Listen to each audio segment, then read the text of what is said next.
Hello class 10 students. Today we will discuss the topic European nationalism and the age of revolution 1832-1848. The first upheaval took place in France in July 1830. The Bourbon king, who had been restored to power during the conservative reactions after 1815, were now overthrown by liberal revolutionary who installed the constitutional monarchy with Louis Philippe at its head. पहला जो start हुआ था France revolution का, जो first uprising जो हुई वो जुलाई 1830 में हुई. इसमें जो बुर्बो किंग थे, जो जिन्होंने फिर से पावर गेन कर ली थी आफ्टर द फ्रेंच रेवोल्यूशन, और उसके बाद उन्होंने 1815 में जब फिर से कंजर्वेटिव जो पावर सत्ता में आई तो उन्होंने Bourbon kings they again got to power. They were now overthrown. वो फिर से पावर से बाहर कर दिए गए बाय द लिबरल रिवोल्यूशनरीज. ऐसे उदारवादी जो क्रांतिकारी थे उन्होंने फिर से डिपोज कर दिया. who installed a constitutional monarchy with Louis Philippe at its head. Louis Philippe जो था उसका फिर से मुखिया चुना गया, हेड चुना गया और एक संवैधानिक मोनार्की स्थापित हुई. When France sneezes, Metternich once remarked, the rest of Europe catches cold. Metternich ने एक बार कहा भी था कि जब फ्रांस अगर छींकता भी है तो जो पूरा जो यूरोप है वहाँ पर वो कोल्ड कैच कर लेता है. The July revolution spark in uprising in Brussels which led to the Belgium breaking away from the United kings of the Netherland. जुलाई की जो क्रांति थी उसमें एक अपराइजिंग को जन्म दिया, जो एक लोग इकट्ठे हुए, अलग एक फिर से लोगों में एक जागरूकता आई ब्रुसेल में, जहाँ ब्रुसेल्स में जिससे क्या हुआ कि बेल्जियम जो था यूनाइटेड किंगडम ऑफ नीदरलैंड से ब्रेकअप हो गया उसका. रहने दो मैं. An event that mobilized nationalist feelings among the educated elite across Europe was the Greek War of Independence. Greece had been part of the Ottoman Empire since the 15th century. The growth of revolutionary nationalism in Europe sparked off a struggle for independence amongst the Greeks which began in 1821. फिर एक और जो movement जो थी उसने लोगों में जो राष्ट्रीयता की भावना जगाई, that was Greek war of independence. Greek में स्वतंत्रता का जो युद्ध हुआ, संग्राम हुआ. ग्रीस जो था वो ऑटोमन एम्पायर का एक पार्ट था since the 15th century. Growth of the revolutionary nationalism in Europe sparked off a struggle of independence among us, the Greeks, which began 1821. 1821 में क्या हुआ कि जो यूरोप में जो राष्ट्रता की जो भावना थी, क्रांतिकारी ये जो भावना थी, उसने एक लोगों में एक स्वतंत्रता के लिए एक लोगों में एक फीलिंग जगाई ग्रीक में, जो की शुरुआत हुई जिसकी 1821 में. Nationalist in Greece got support from other Greeks living in exile and also from many west Europeans who had sympathised for ancient Greek culture. Poets and artists lauded Greece as a cradle of European civilization and mobilized public opinion to support its struggle against a Muslim empire. The English poet Lord Byron organized funds and later went to fight in the war, where he died of fever in 1824. Finally, the Treaty of Constantinople of 1832 recognized Greece as an independent nation.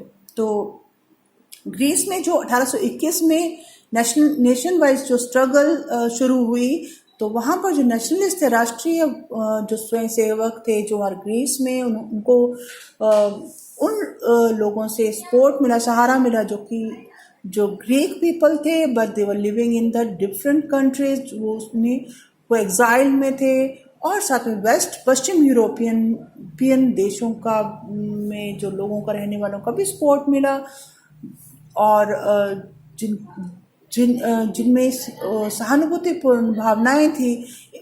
Ancient प्राचीन Greek culture के लिए।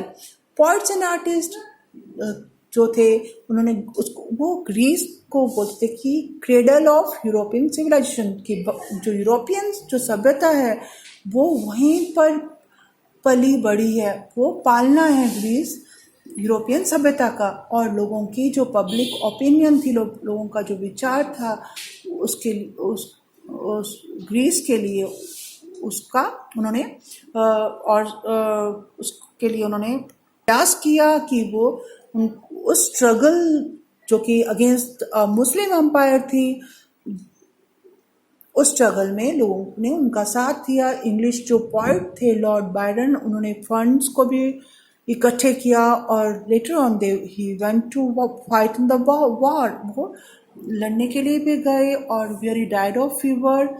Finally the treaty of Constantinople 1832 में Greece को एक independent स्वतंत्र राष्ट्र का दर्जा प्राप्त हुआ। The romantic imagination and the national feeling. The development of nationalism didn't come about only through wars and territorial expansion. Culture played an important role in creating the idea of nation. Art and poetry, stories and music helped express and shape nationalist feeling. Let us look at Romanticism, a cultural movement which sought to develop a particular form of nationalist sentiment.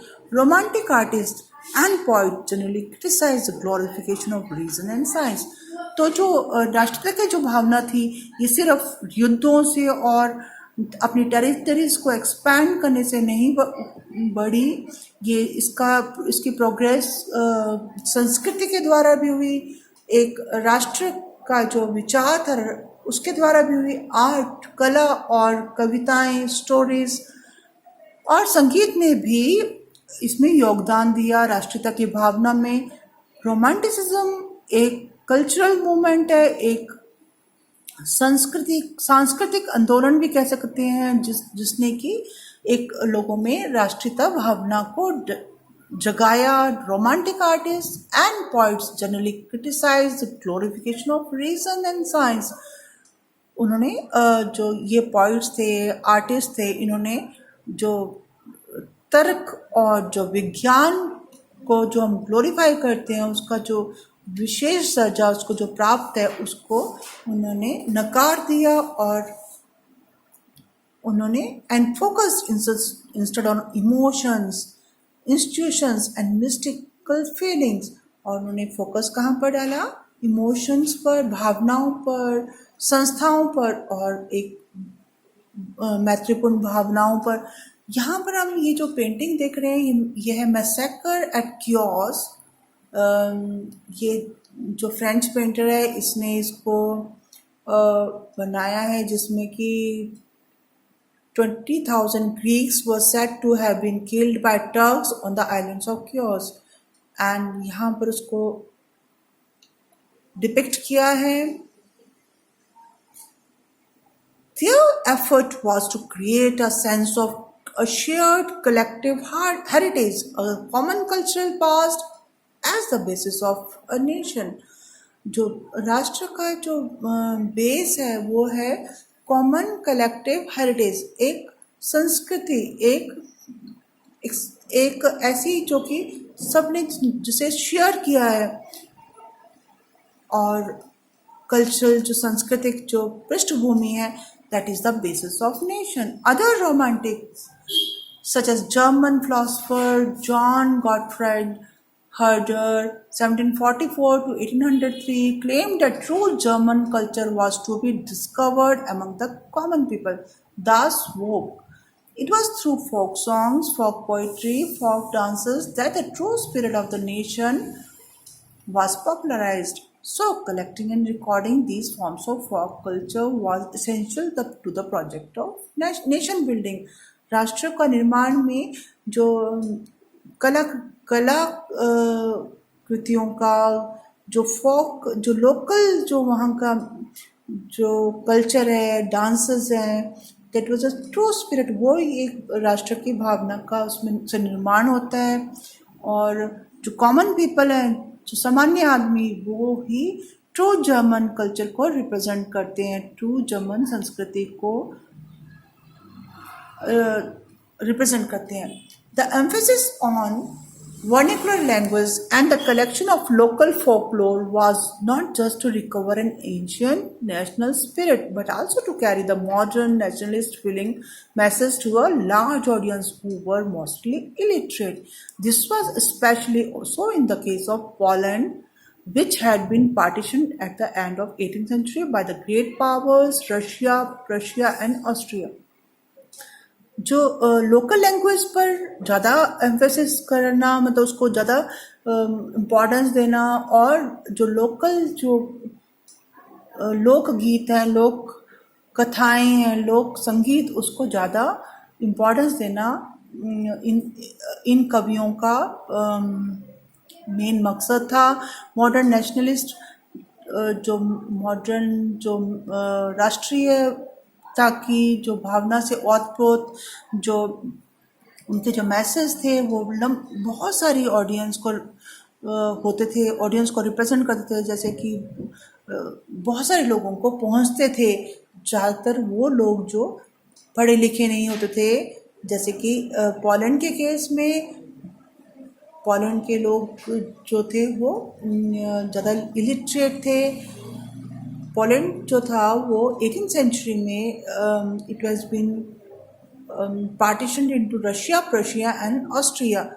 Even though Poland no longer existed as an independent territory, national feelings were kept alive through music and language. Karol Karpinski, for example, celebrated the national struggle through his operas and music, turning folk dances like the Polonaise and the Majuka into nationalistic symbols.